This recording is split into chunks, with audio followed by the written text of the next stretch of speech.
Is yours. Thank you. Thank you, gentlemen. Please have a seat. So this is the fireside chat. It's not the grill. Further away from the grill. What's going to happen as well is that we've got Slido happening. So if you can go to Slido, the hashtag is 5GMYIC. And so if there are tough questions, they're coming from the floor, not me. Okay, right? Yeah. Okay. We'll start easy, nice and easy. We've been here the whole day, and of course, you guys have been heavily involved in this whole process as well. Maybe you can all, and I know there are a couple of announcements that were made this week here on the island. I've been looking at releases and all that. So, can you share some of the initiatives that you're currently doing or being planned by your respective organizations? So, you can pick. I will pick on all of you. So, so maybe we'll start with you, Wing. Right? Okay, well, Okay. first of all, I'd like to congratulate all our industry colleagues for doing the use cases in Langkawi. For Whitetail Communications, our current plan is that we have been spending a lot of time in Penang. You might have heard about the Telegraph network that we've launched in Georgetown, which we've learned a lot about millimeter wave, which is a key component of this new generation of 5G.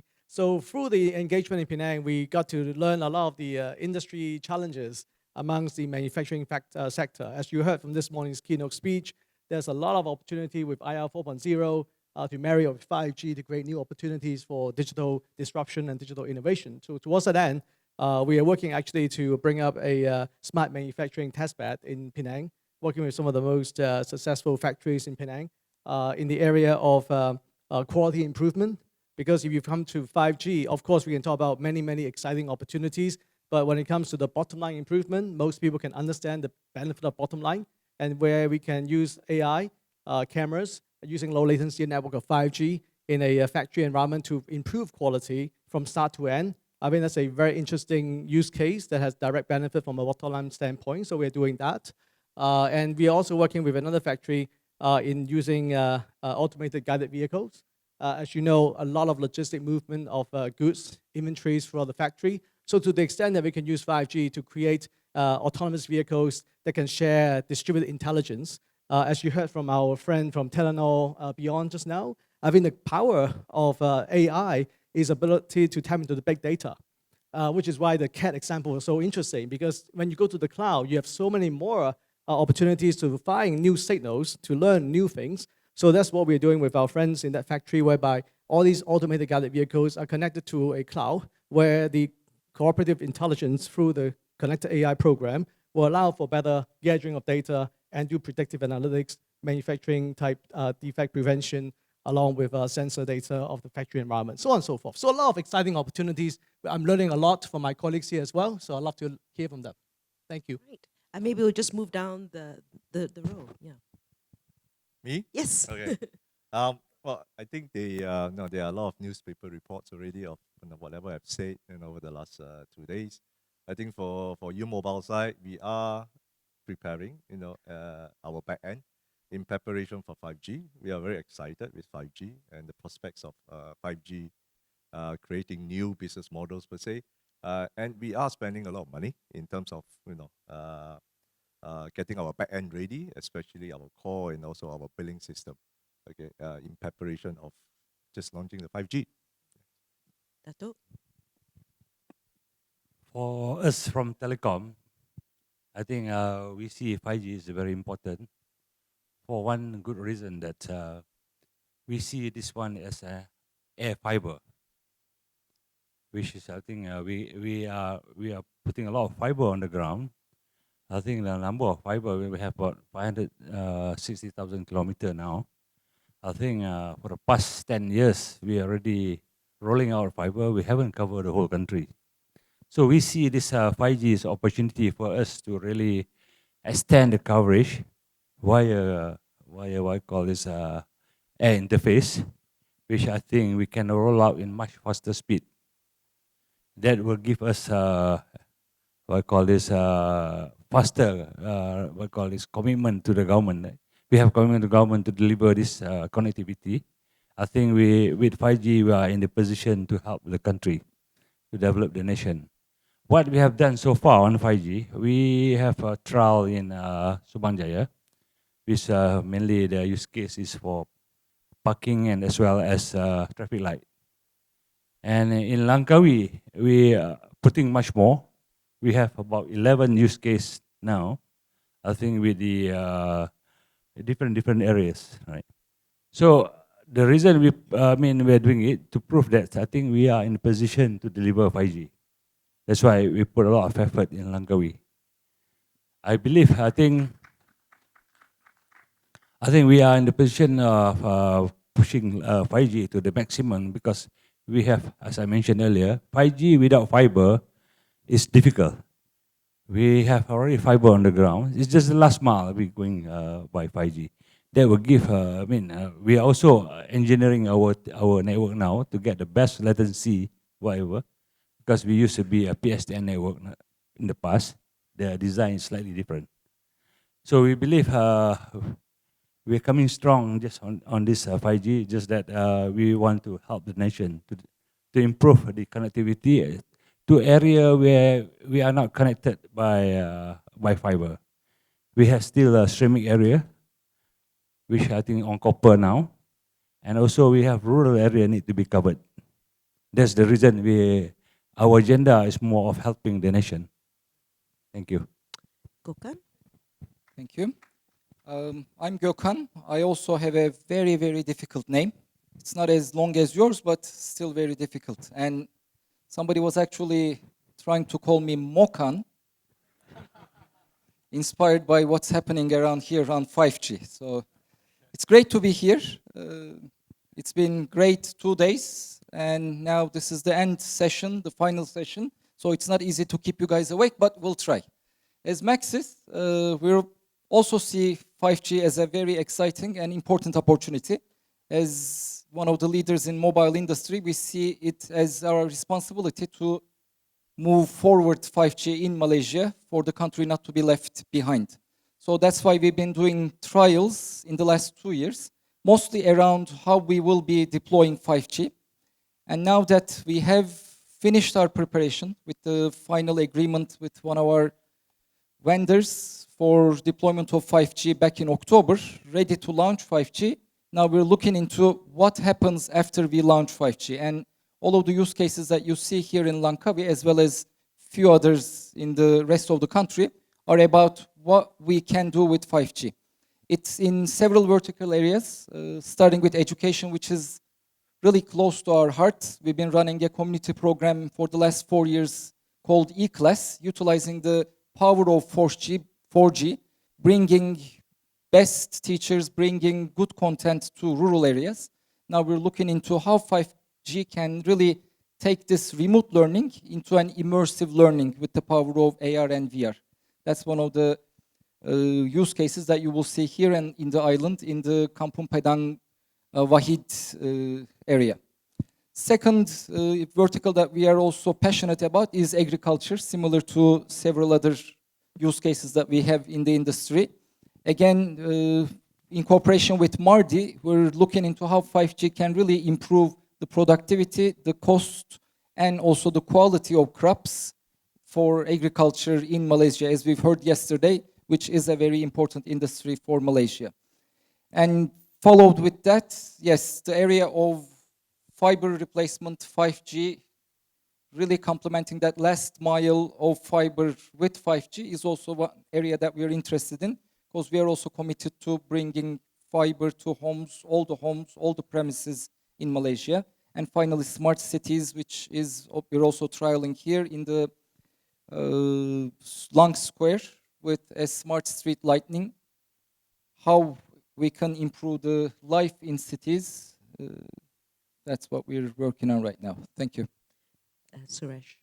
Thanks. So at E.co, I think our mission is to use 5G to demonstrate a couple of things, really. I think one is that if for no other reason, 5G gives you an opportunity to do things differently.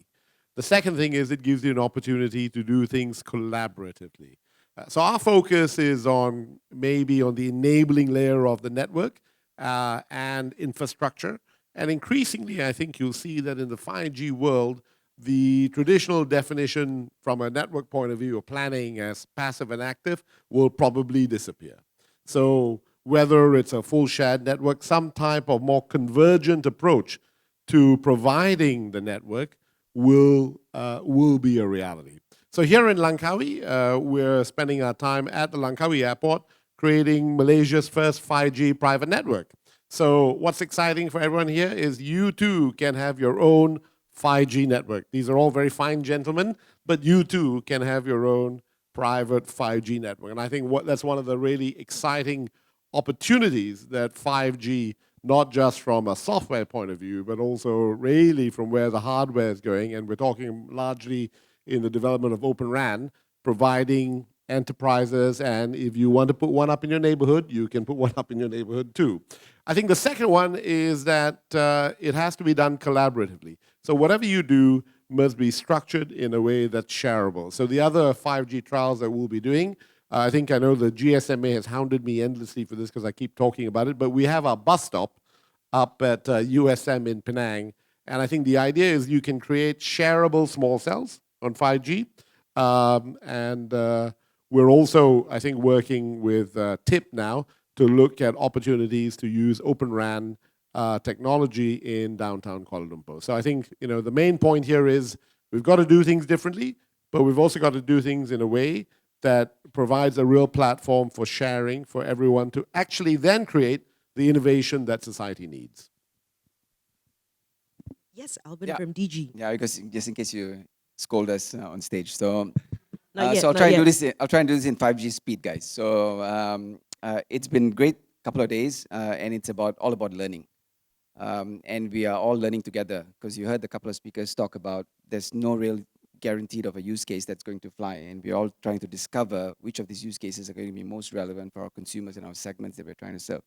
And for Malaysians, we need to find our own use cases that will make sense for the different industries, the different verticals. For us, we focused on health and virtual tourism. That application can be used for many other things, but more importantly, we've done it in collaboration with some of our key partners that we came with.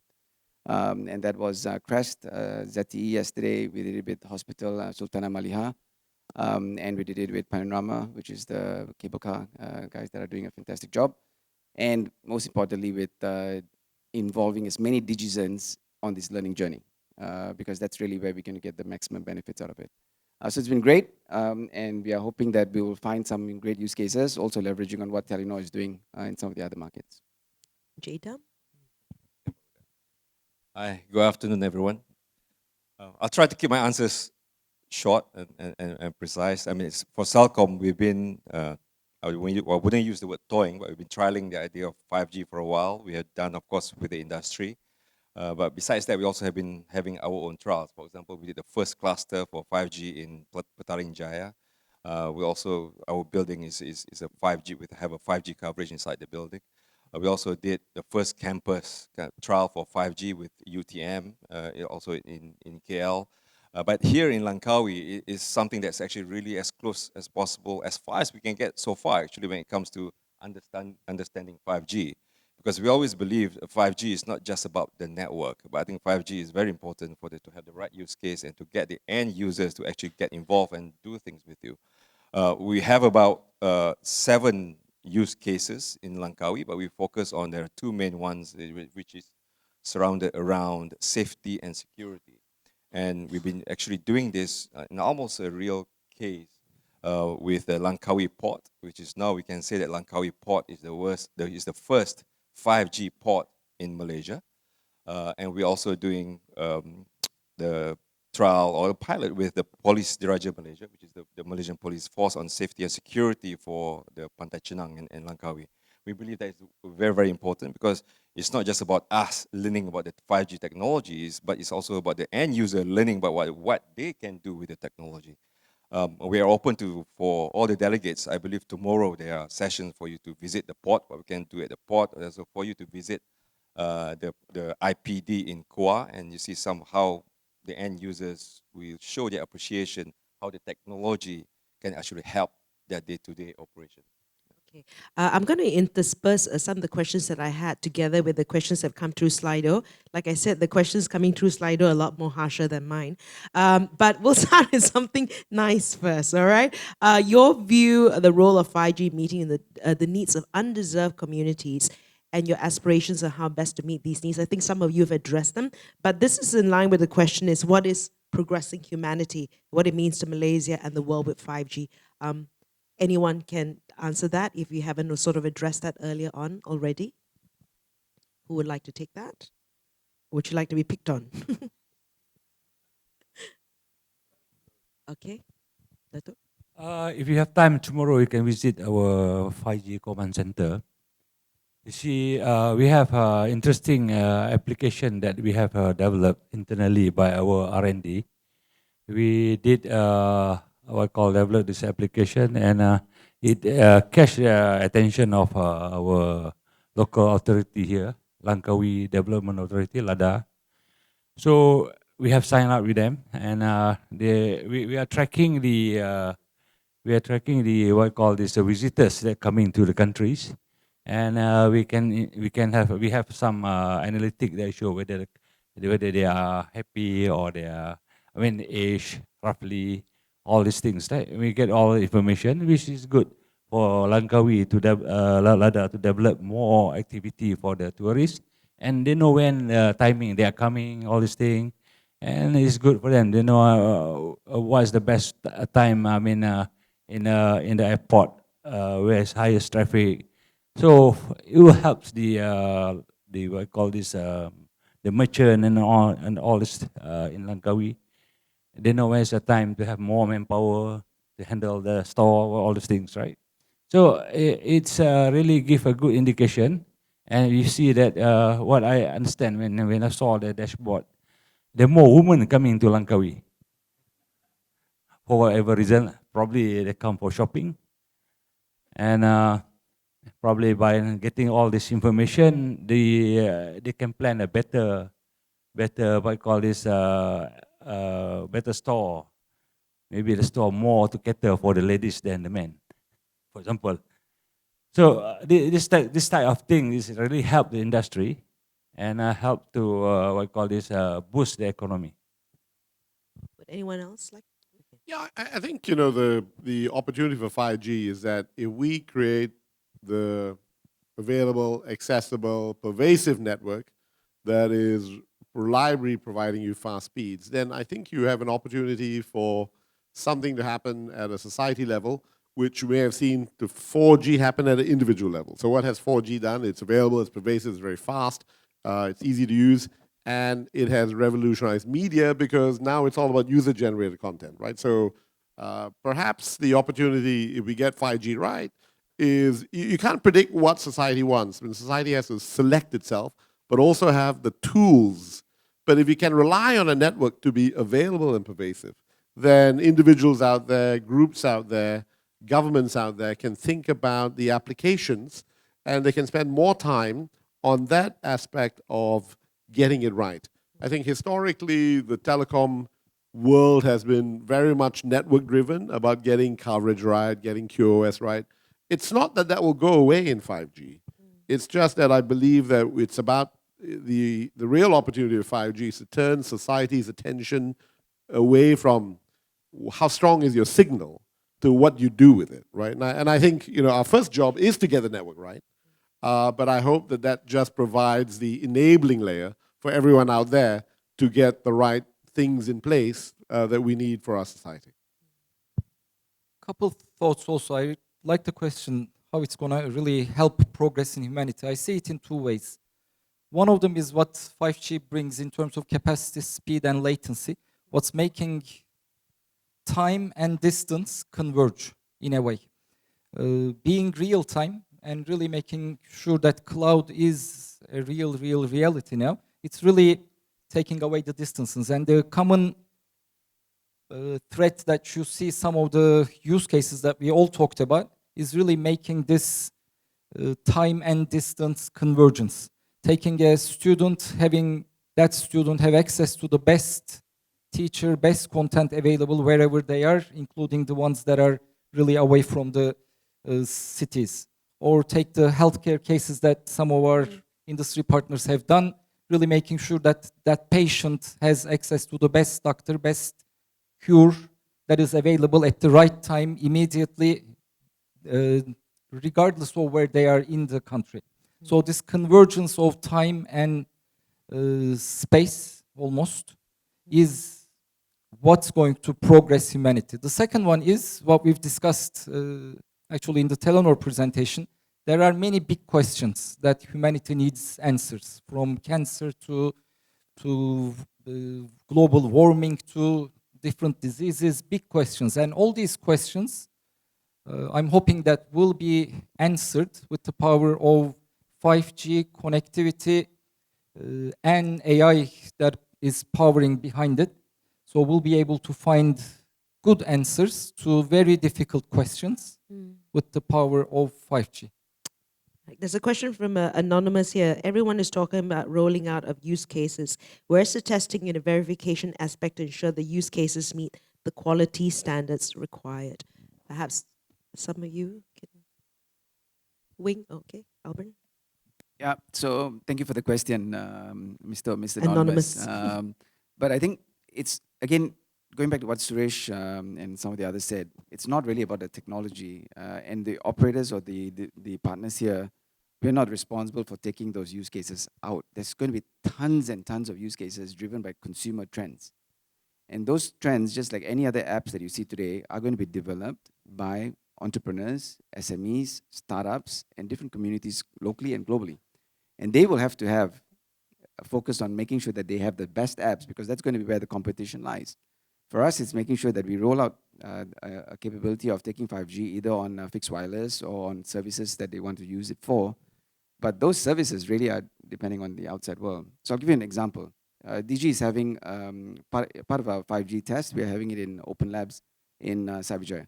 We actually invite anyone to actually come and test in those labs any use case that they believe as startups or entrepreneurs that they want to take out to market. Right. And that's really where competition should lie, which is on the service layer and not on the network layer. So along the line of, thank you, the question is about how do we actually deploy 5G successfully, ultimately? And I would like to go back to the use case that we got excited about, which is smart manufacturing. So in Malaysia, we are an SME-driven country. So around 90% of the jobs are actually provided by the SME sector. A lot of the SME come from the manufacturing industry. And the challenge is that when you go to those SMEs in Malaysia, our scale of SME is obviously smaller than the scale of SME in the Western Hemisphere. So when you talk to those SMEs, when you ask for the IT guy, chances are you're talking to the guy that handle the desktop support and email. They're not the SDK guys. They're not the API guys. So a lot of the challenges when it comes to realizing IR 4.0 in Malaysia is the fact that there's a competency gap in terms of the ability and the talent base to actually embrace those kind of IT transformation, digitalization activities. So one thing that we got excited about is that exactly as we discussed for the whole part of today, is that the combination of cloud, the combination of AI plus the low latency type of 5G in a wireless fashion, they allow for democratization of high quality automation activities that can be delivered to all these factories without them hiring a big team, because they won't be able to hire a big team and sustain a big team. So our model is very simple. If we can provide a high quality 5G pipe, but beyond that, deliver a complete solution end-to-end with sensors and also private cloud, and also the application stack in the private cloud, that at the end of the day, the bosses just need a smartphone with an app, and they can run his factory. And we're doing that today using 4G, and we can't wait to see what 5G can do to even turbocharge that. But right now, with some of our customers today, they are actually using our capability with a dashboard, with an app. They are able to see the entire manufacturing workflow. They see where the bottlenecks are. They can reschedule jobs, move jobs from station to station to optimize the use of labor within the factory to increase output, at the same time reducing cost. So there are many, many opportunities in a very analog world that we have today in the manufacturing sector, that to the extent we digitize that analog workflow, we can unleash tremendous opportunity for growth. And that's where we get excited about advancing humanity. Because at the end of the day, if 90% of the workforce is from the SME sector, and we can use digitalization, automation, and 5G to actually improve the quality for these 90% of the workforce in this country, then we can drive growth in a meaningful way and wealth creation in a meaningful way for a large part of the country. And that's how we advance, progress humanity. And I think progressing humanity is a great tagline because it goes beyond 5G. 5G is just part of the journey, not the entirety. Okay, this is a question here. What's the industry opinion on the consortium proposed by MCMC? We've had so many bad examples of the failure consortium from the past. What are the potential hiccups, gentlemen? Would anyone like to address that? This will be the elephant in the room. We give it to the non-Malaysian. I think we have other non-Malaysians in the group, but as industry, 8 companies from the industry, you have how many of us here? 7 of us, plus 8, time.com. We came together and we're looking into the consortium idea from an angle of what's the best way for Malaysia and what's the structure and approach to launch 5G in Malaysia as soon as possible. And we will be providing our feedback to MCMC as soon as we complete our study. This is how all of us think about consortium. Okay. Okay. Would anyone? You can ask others, but you will get the same answer. Okay. Anyone would like? Yes, Dato. Basically the same thing. We have a couple of meetings already. I think so far the meetings went very well. We didn't fight. There's no fighting, right? We, of course, as a grown-up, we are trying to find what is the right approach to it. At this point of time, we're still too early. I think we have some ideas already, but we are working on this on almost a weekly basis meeting and to try to get what is the right solution.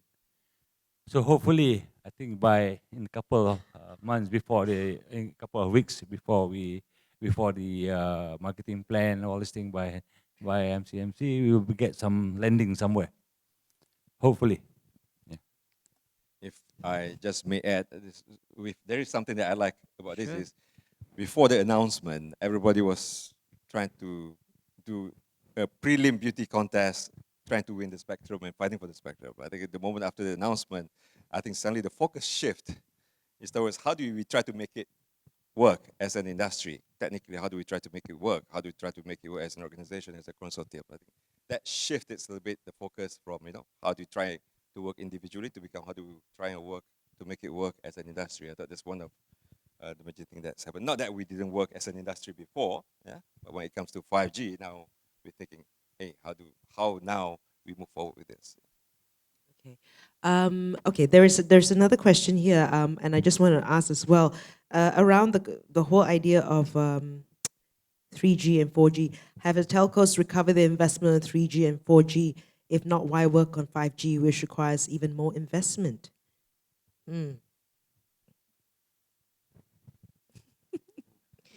Yes. Yes. Okay. I'll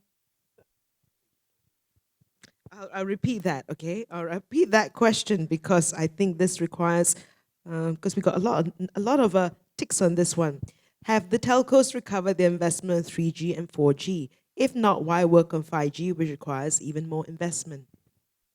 Okay. For us in telecom, it's a different scenario altogether if you compare with them. Okay. Because we don't have a really big mobile network.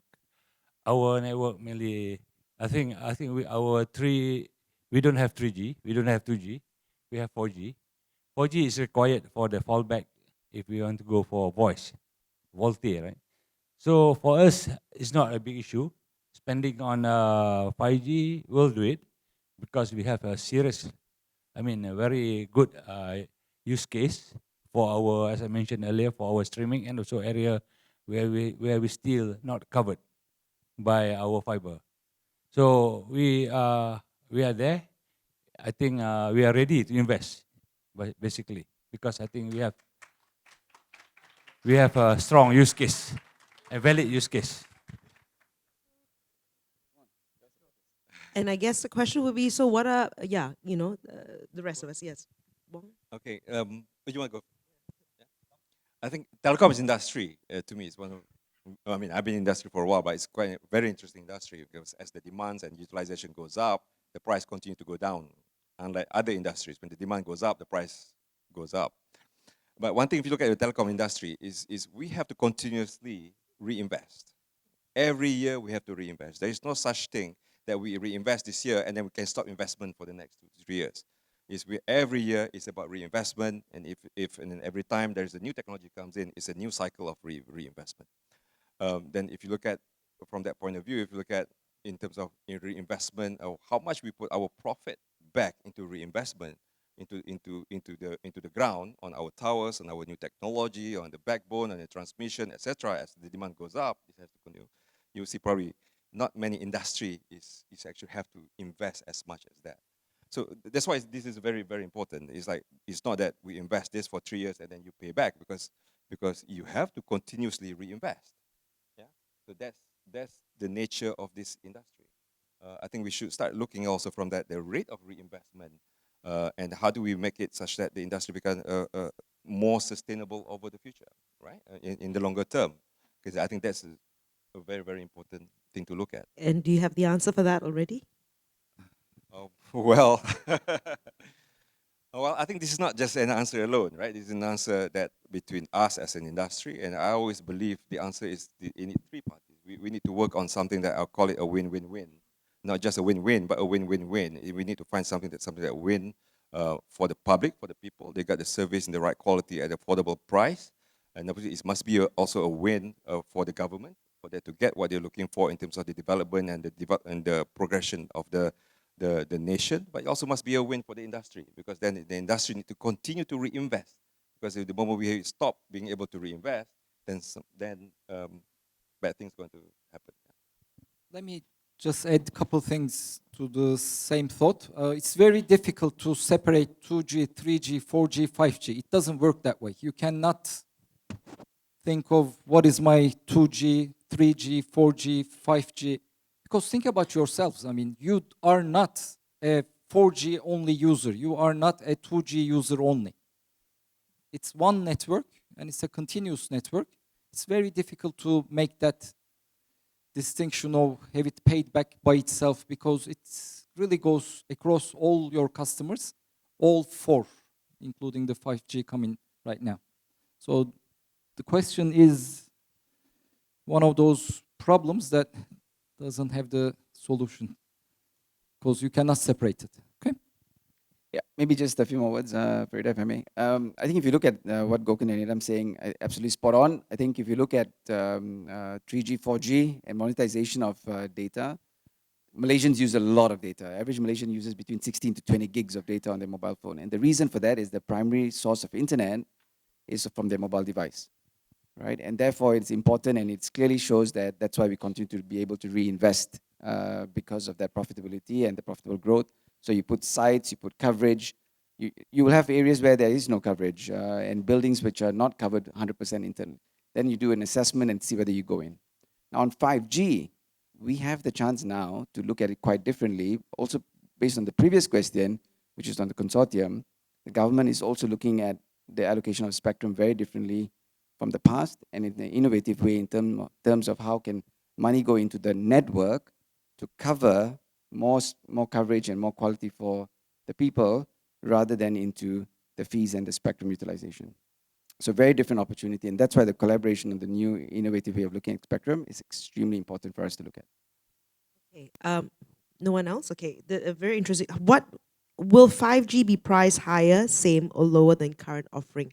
I think that would be will 5G be priced higher? I think when we have that, what does it mean for the consumer? Will it be more expensive?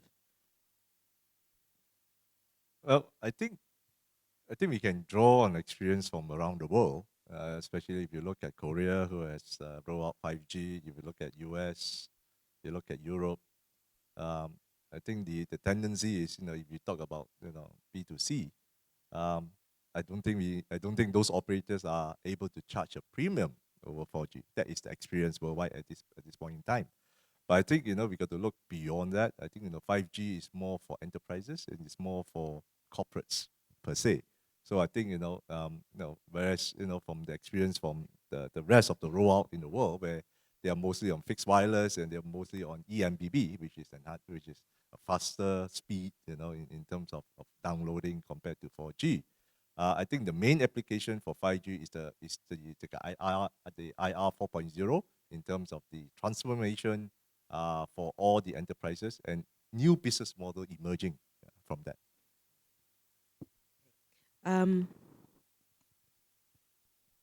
There's a question here. Why is MC not part of the panel? Is MC afraid of questions? You can take the chairman is at the back. Would you like to join us, the chairman? Okay. Maybe I'll just sort of move this a little bit. Where you talk about the But Chairman has noted who asked that question. anonymous, but we can find out. There's a question. Okay, when we look at what innovate, let's look at some of the positives, right? And you've already mentioned use cases and all that. But which innovative technologies and business models might be suited to the commercialization of 5G? So that's one thing. But I want to link it to a question of there are 7 CEOs on stage here. I want to bring this up. And it says, is the market worth it with the population, with the current population that we have? 7 operators on this stage and not included time yet. Do the CEOs think the market's a bit overcrowded considering Malaysia has only a small population? 36, I don't think we're 36 yet, but anyway. Thank you, Anonymous.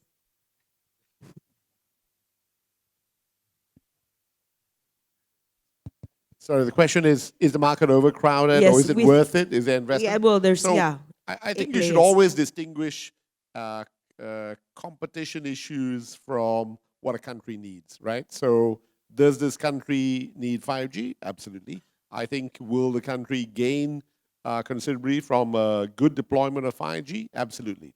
Now, it is also up to the individual. All of us here represent commercial entities with investors. So I guess it's really up to the investors to sort of work out how they want to participate in the 5G world. I think, do investors think 5G has huge potential? Yes, right? So how various parties may play in 5G will be very different. You may find that this group, although largely recognized as participants in providing networks, may end up 3 or 4 years from now being very different entities doing very different things.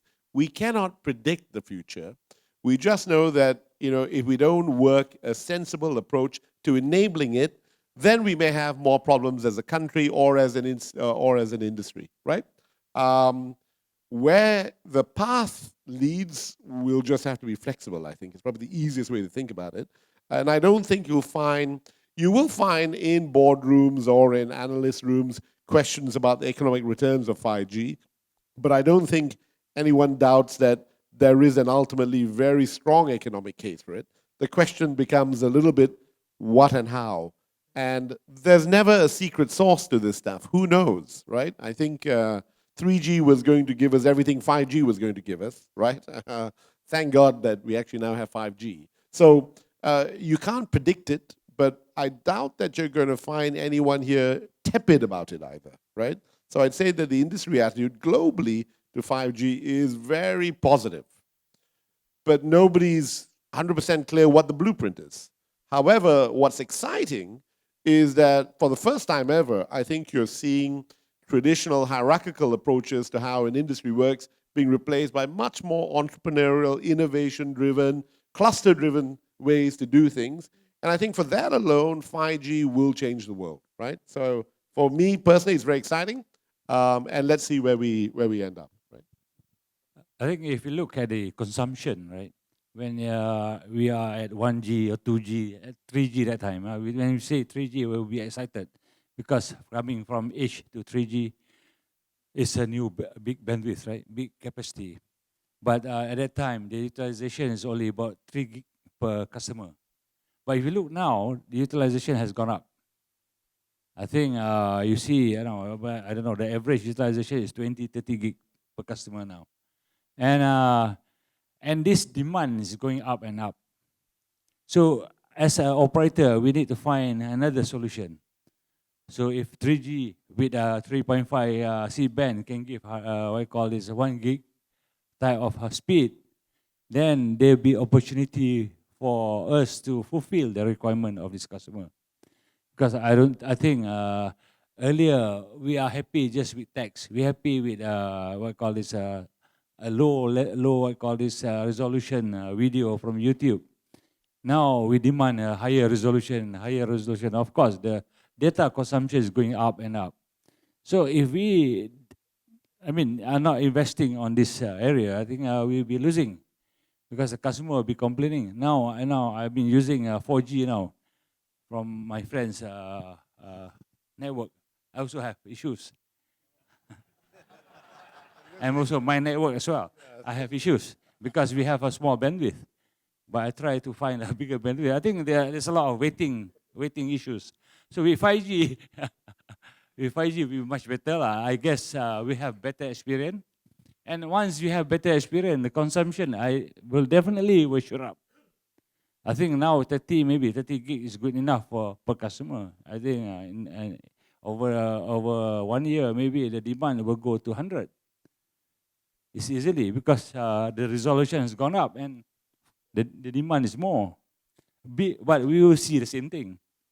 Like earlier, we see a TV, color TV just started. We are low resolution, we are very happy. But now we demand 4K, 8K. I think we are changing. That's why I think it's important to have high speed, more capacity for the future. Thank you. So if you were to look at the transformation from 2G to 3G to 4G, it's for the most part consumer-led. This is the first time when we go 5G that we go to an industry-driven type initiation for the business case. Now, that creates a brand new opportunity. I think the wisdom of the approach that MCMC is taking is that we are now creating a share pipe that reduces the cost for the common share infrastructure, then allow for value creation on top. If you look at the internet, if you look at how internet works, right? If you look at the valuation of the Facebooks and the Googles, we all love to have those kind of valuation. They don't own the pipe per se. They ride on top of our pipes and create a lot of value. So I think the approach that MCMC is doing is to liberate innovation on top of a common infrastructure, whereby we keep the unit cost of the infrastructure as low as possible to the extent that we can, and allow for the freedom to create innovation on top. That would drive high value creation, and that will create a lot more value than what we do by just doing tonnage and selling SIM cards. So I think that's the opportunity for paradigm shift if you want to take that leap. And obviously, we are interested to take that leap. No? Okay. So I want to link this question here from Scamboy. The 3G and 4G experience are already poor for consumers today. 5G requires even more investments. Why are we moving to 5G when we can't fix problems, right? And basically, without fiber, there is no 5G. What are your investments in fiber? A question for all. We'll start from the other end. Let me start. We have a very good 4G in this country. We have average speeds of around 22. We have some companies around 30, 35 compared to other countries in the region. These are quite good speeds. And customers in Malaysia have a choice. They have a choice among around 6 major operators, and they can choose to have higher speeds, lower prices. They have a very good choice. And that's why they have been using among the highest per capita in the world, around 15, 16 gigabyte per month per user. Compared to Europe, for example, these are very, very high usages. So I think we need to start with the fact that we have quite a good 4G. Yes, there are issues, there are more things to do on 4G, especially around coverage, and the industry is willing to work together in order to cover the last, let's say, 5% in the country. And when it comes to 5G, yes, there are many requirements, as well as fiber.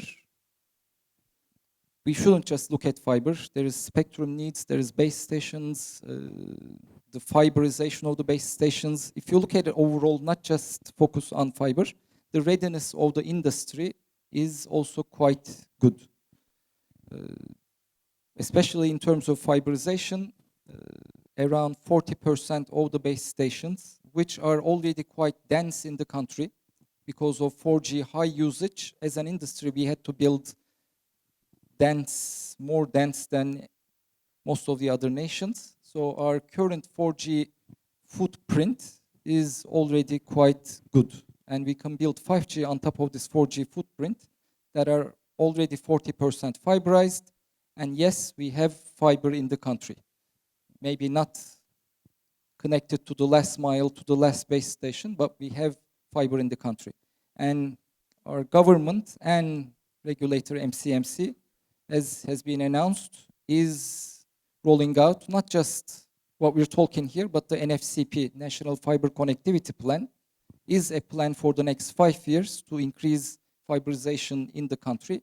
And it has already been announced that there will be around 21.6 billion investment over the next 5 years in order to complete this, what's missing in terms of fiber. Okay. Would anyone else like to add to that? So 5G requires strong 4G. So to Gokken's point, the whole industry is working towards improving our 4G, and we are fortunate that we have a pure 4G network, so we have a good foundation to enable that. But to the point about fiber, I mean, we always need more fiber, and it's good for our health anyways. No, didn't get that? Okay. So when it comes to fiberization for the country, to the extent that we have more fiber, it is always welcome.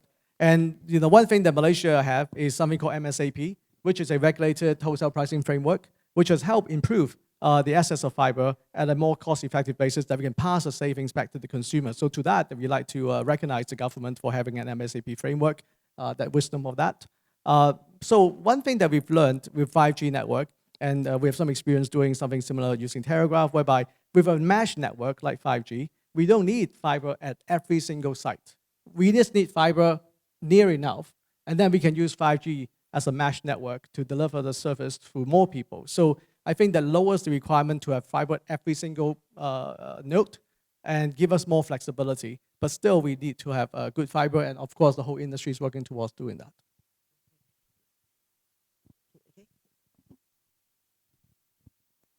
Just a short one. I think one thing to realize also, I mean, the way that the market has is consuming the product has also changed, right? It's no longer, the market is not just using just for data. We're talking about the network is carrying a lot more video traffic than just a simple data traffic.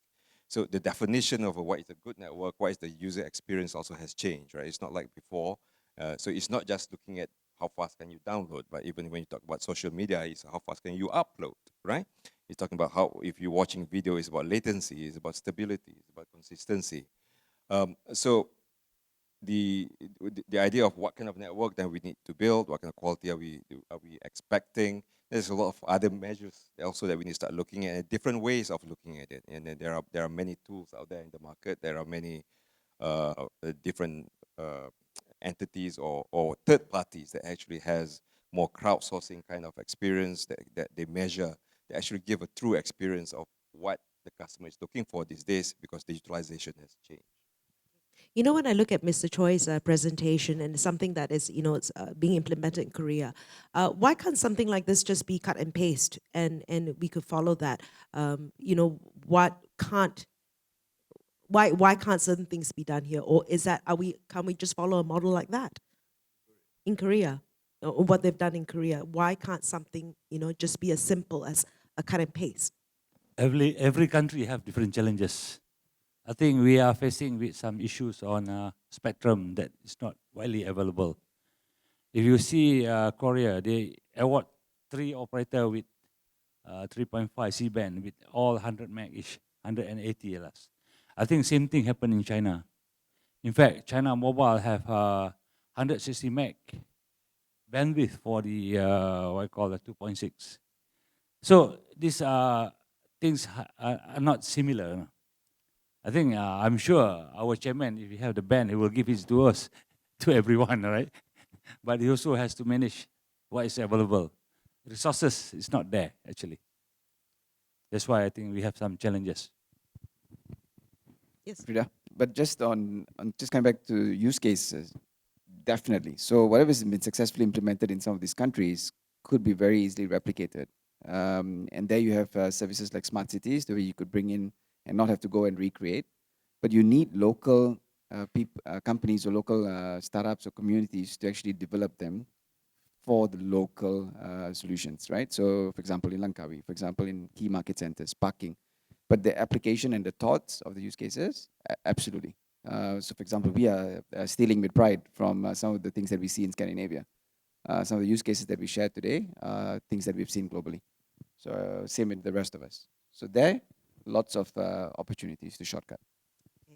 There's a question here. It says, as we can see, Huawei basically monopolized 5G in Malaysia. How do we see the opportunity for other smaller vendors / Western vendors? So definitely the question is not from Huawei. Yeah. Or maybe it was from Huawei.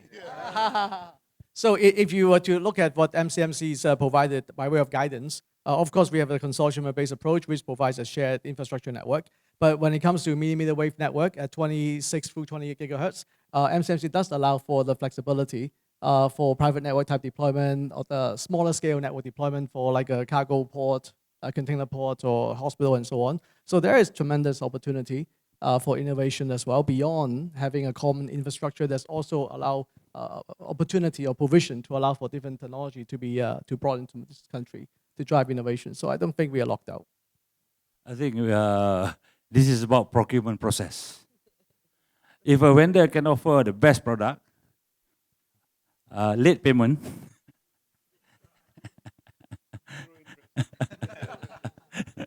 and a price erosion together, all these things, I'm sure all of us will go for it, right? So this is not because of we are favoring anybody. It's more of I think it's just a procurement process. We see which one is having the best product and the fastest delivery and the last slow payment. If we can direct the payment, they will be better. But seriously, I think Dado's point is correct, because ultimately it's about supply chain management. At the end of the day, telco network is about scale. So unit cost management is crucial to make sure that network can scale well and scale profitably. So to the extent that when we look at the investment scenario, we must make sure that the unit cost is correct. Then we have ability to continue. Otherwise, it's going to be a bit difficult, and we'll have additional challenges. Okay, I just wanted to ask. Yeah. All right. So obviously, what we're doing with 5G, right, will be more pronounced as 5G comes online. How will past experiences help us in moving forward, and what areas of innovation do you anticipate in your business models? Past experience and moving forward, your business models.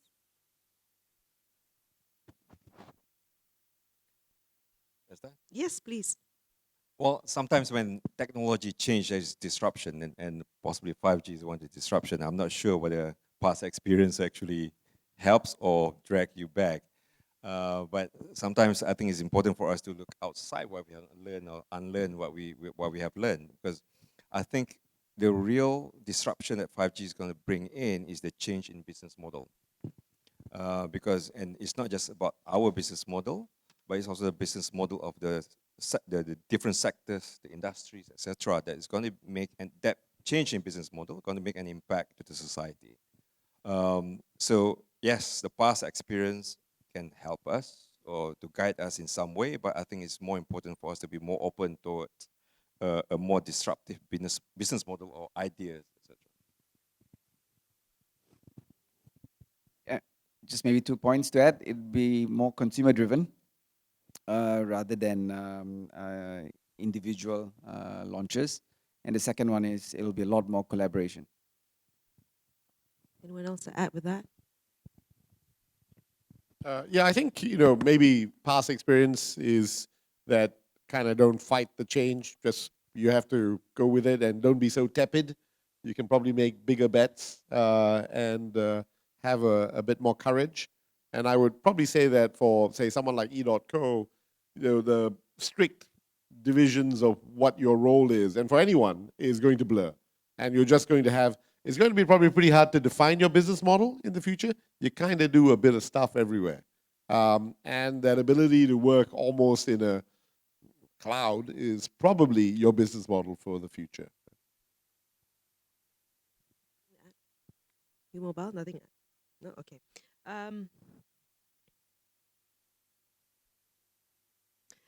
How will you avoid a monopolistic environment due to the 5G consortium approach?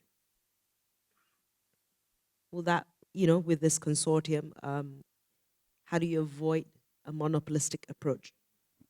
It ain't gonna happen.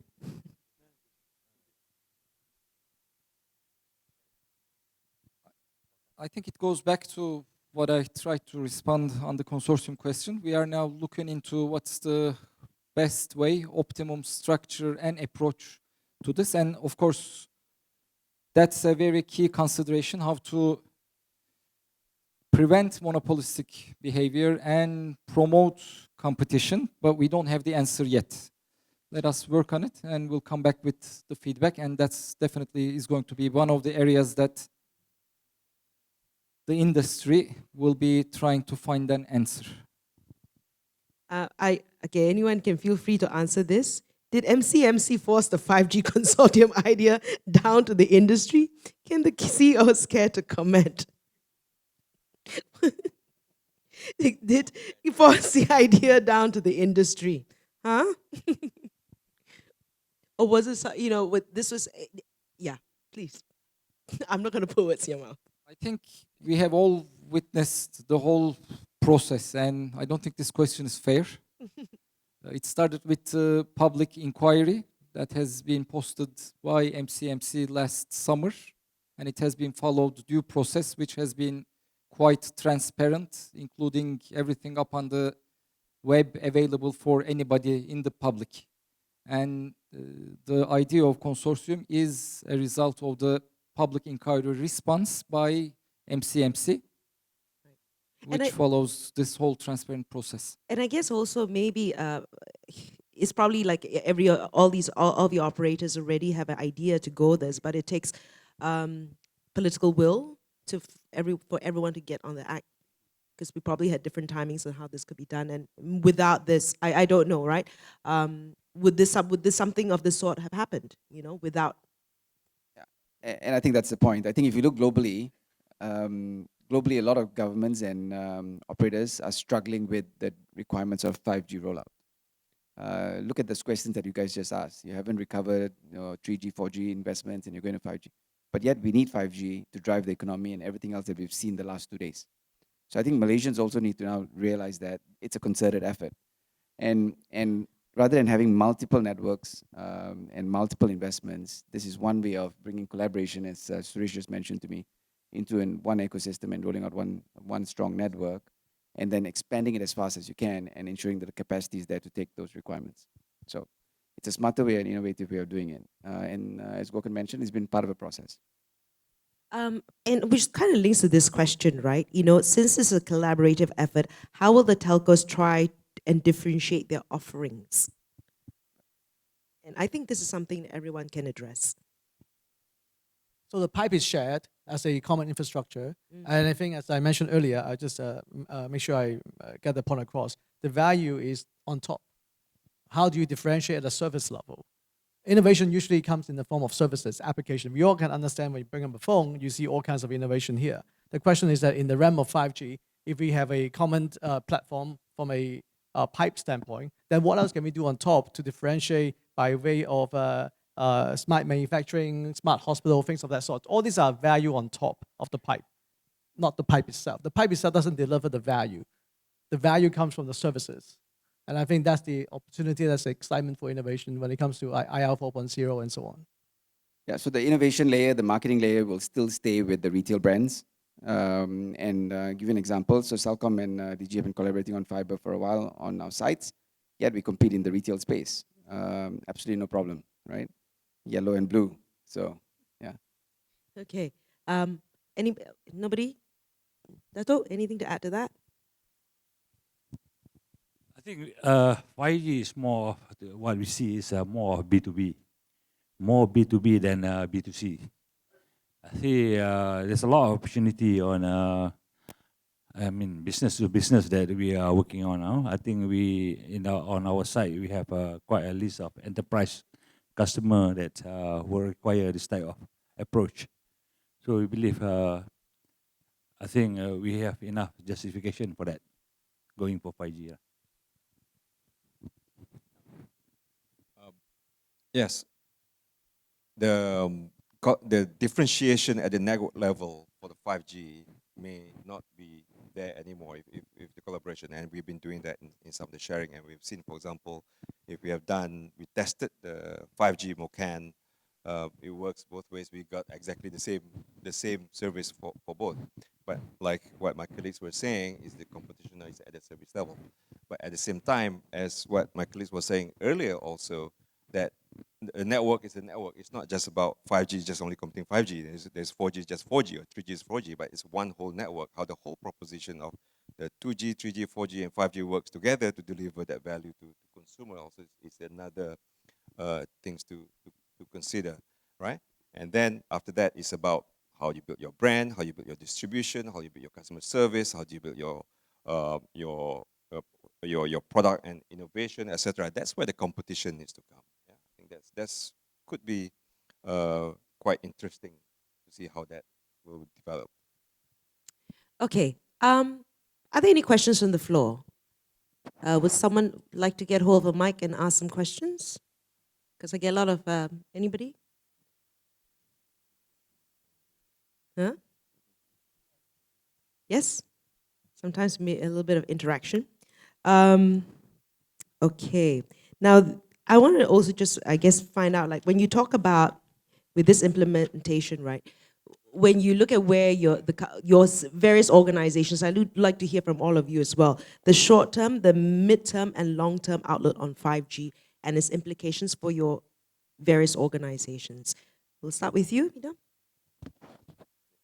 Of the organization. I think immediately, I think is one, of course, one thing that we really need to really understand right now is the technology, how it works, etc. I think that's important, and how does it work with the rest of the network, and also the new model that's going to be introduced for Malaysia. How does that work? I think that's one first immediate thing that we have to look at in the short term. In the medium term, is about how do I get the organization to be ready, the people, the staff, the thinking, the business model, and all that. Because I think it requires a change on how we internally has to behave, right? And how we internally has to change our processes and how we look at the market, consumer, and B2B, etc. In the longer term is about the sustainability of it. Yeah, I think that's more of the strategic direction. What kind of investment do we need to make? How do we invest, and where, and which segment to choose, etc. Yeah, I think besides the technology benefits and looking at this as a transformation opportunity for the organization, because every time a new technology comes, you might want to look at the technology angle of it rather than that, actually look at the consumer angle of it and say consumers are going to go very differently, B2B, B2C, and hence what would you need from a competence area for our employees. And the other one is also bringing along the employees in this journey. Yeah, I'm not sure it's much different. Sorry, just It's- before Suresh, yeah. you talk bringing employees along with this journey. What do you foresee there? Yeah, it's a new journey, and I don't think we should get caught up, or at least for DG, I don't want our employees to get caught up on the technology lingo. It's about utilization of a capability that we should then translate to consumers' applications and trends. And I think most of us in 2G, 3G, 4G got stuck in a different mindset altogether where we talked about technology. And if you look at the questions that are coming today, it's very technology driven. And that's why we are stuck. At the same time, mobility and internet connectivity in Malaysia has just exploded. And yet we feel that we're still behind. Actually, we are far ahead. And the more we look at from consumer trends perspective and educating the teams that are working on it to look at consumer trends and usage patterns rather than just a network, the faster we'll get onto this journey. I think Malaysians have turned to become very skeptical people. Sorry, Suresh. Yeah, I think skepticism, is never bad, right? I think, it needs to be healthy. I think it's also we're sometimes a little resistant to change, though, right? That I think is we work across multiple countries, and I see that in a place like Bangladesh, you can more easily deploy something new because it seems to always promise something better, and people have that orientation. So I think, we Malaysians are a bit more conservative. So I guess actually probably the short term, mid term, and long term is all about a mindset, right? Change for the organization around new skills, new capabilities, and new ways of doing things. And that you have to convince people that it's worth their time to invest their own time, you know, in coming along, as Albin says, because they're going to, it will give them more. It'll, you know, maybe assure them of a longer career. It will make them more relevant in, you know, the world going forward. But it's really, I think, at the onset, even today, which is still the experimentation stage, getting people even comfortable with experiments, right? And that maybe we don't need to get a business case for every experiment, you know, which in a company where people need to sign off paperwork actually is quite complicated. They'll say, oh, but what do I sign, right? So I think that mindset thing is principal to getting the transformation done, right? On the question of how Short it will term, mid-term, and long-term. impact Maxis on the short term, mid term, and long term, we see 5G as an opportunity to accelerate what we are out to do, the converged solutions company transformation that we're trying to achieve from a mobile operator to a converged solutions company. And 5G will definitely accelerate this, starting with within the company, a convergence of network, both fixed and mobile.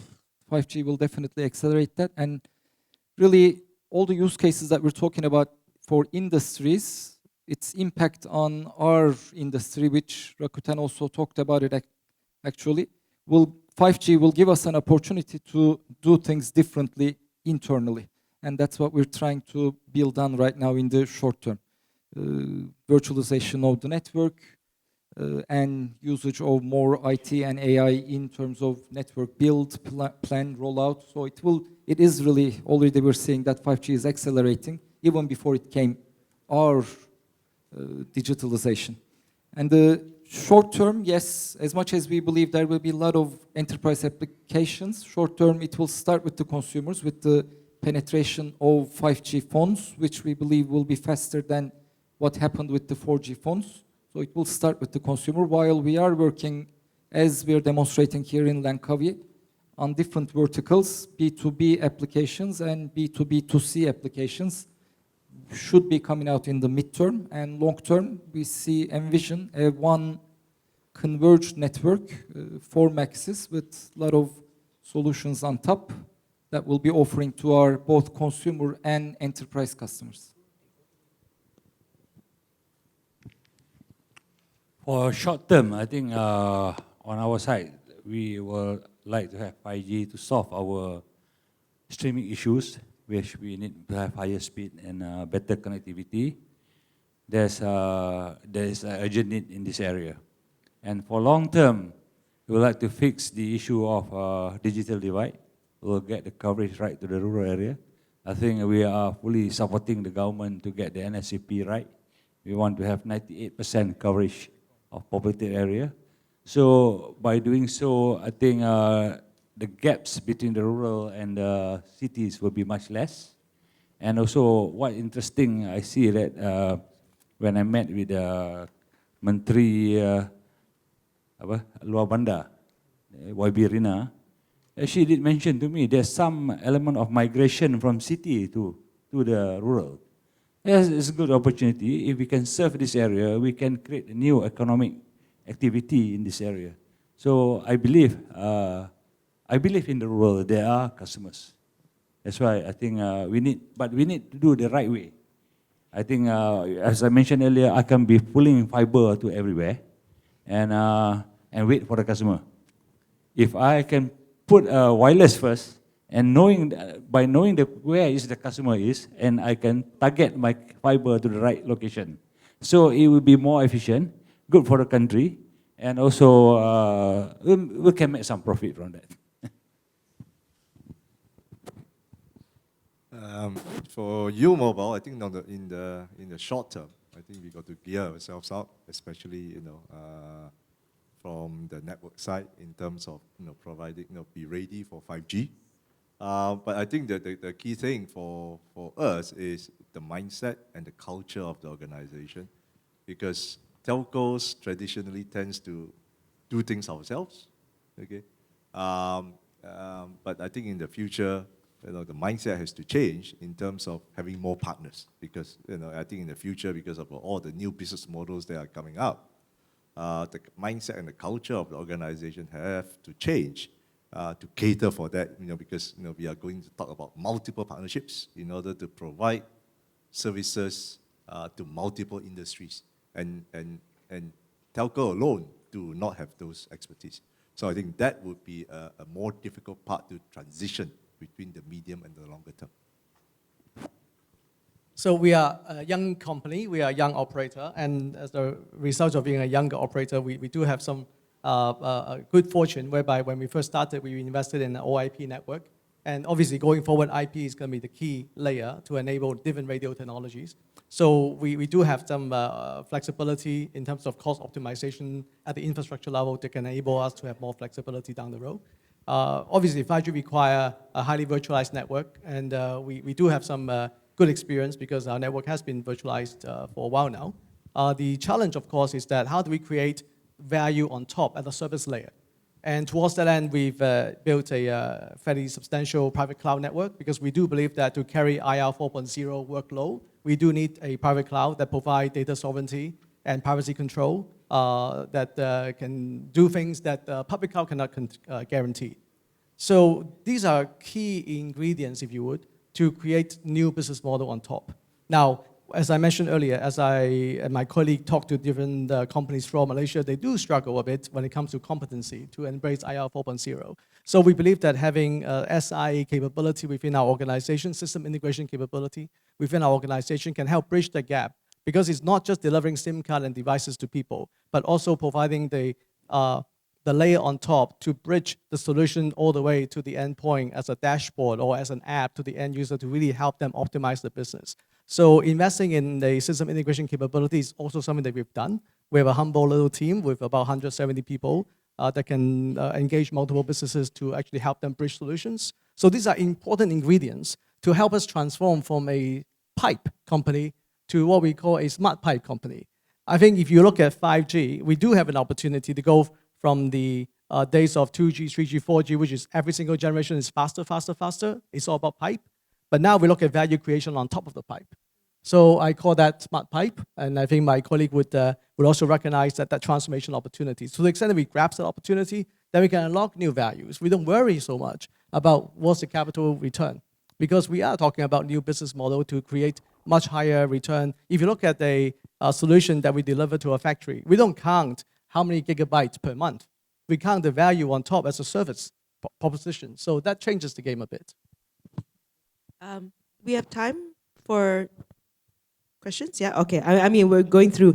This one has a lot of likes. Say, many use cases mention low latency, which will only come when pure 5G networks are deployed. Current networks rely on 4G core. When will pure 5G be ready? Many use cases mention low latency, which will only come when pure 5G networks are deployed. Current networks rely on 4G core. When will pure 5G be ready? You know, it's a very technical person asking this question. I think they talk about SA, standalone, Yeah. right? Standalone versus non-standalone. So non-standalone is a great place to start because we have a strong 4G foundation that can enable 5G and still enable some degree of continuity. But when it comes to, like, you know, with 20 gigahertz, with millimeter wave, we have really good opportunity to do private LTE that has an SA type implementation. Imagine a cargo port that runs a standalone 5G network. Then you can drive automatic trucks in addition to autonomous boats and cargo loading ports and so on and so forth. So if you heard about the Beyond's presentation earlier with the autonomous port concept in Norway, I think if you have an SA network, then you can have the full benefits of having robotics involved. Because with robotics, you need to have sub-millisecond latency, which is what SA network can deliver. So I think in a pocket-based scenario, based on industrial zones, such as cargo ports, such as factories, such as warehouses, hospitals, we can certainly support an SA deployment because SA deployment is confined to a certain area, which limits the deployment risk and accelerates the realization of the outcome. So these are entirely doable. And with the liberalization of the 26 through 28 gigahertz spectrum to allow for those so-called pocket-based deployment, we do have the flexibility to drive SA network deployment for specific industries. So we do have that possibility in Malaysia, and we should do it. This is the final question. This is And I will add on to the question. It says, what will be the mitigation plan should the consortium plan fail? As we are catching up technology versus other Asian countries. So this is a question, I guess, an opportunity also, working together with our plans for 2025. What are we going to do to ensure that this will succeed? We'll start with you, Idam.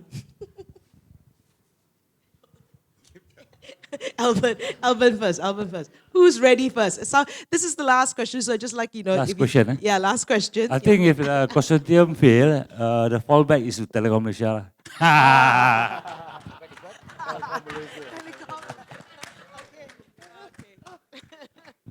That's for the fixed, and for the mobile, it'll be DG. And I don't think that's an option. I don't think failure is an option. I think whether we like it or not, 5G is going to go past Malaysia in that instance. So I think we just need to make it work, and that's how it is. Make it work. I'm with this guy. I'll go back to our response earlier. Give us time. The industry is working on it, and just trust the industry that industry is trying to find the best way, best approach, and we'll definitely be giving our feedback as industry, putting together all our knowledge, all our experience, together with a lot of global experiences. We're trying to find the answer to questions like you've asked 1, 2, and the last one, this one, the third one. Okay, it's not easy. No, we can go to say something. Sorry, not we. Wong, you're going to say something? Well, the fact that we're all sitting around here, there's a will for us to make it a success. Okay, I don't think there's any other options. And we actually have our CTO team working together. So I get a chance to observe some of those interactions among the CTO team. It's amazing.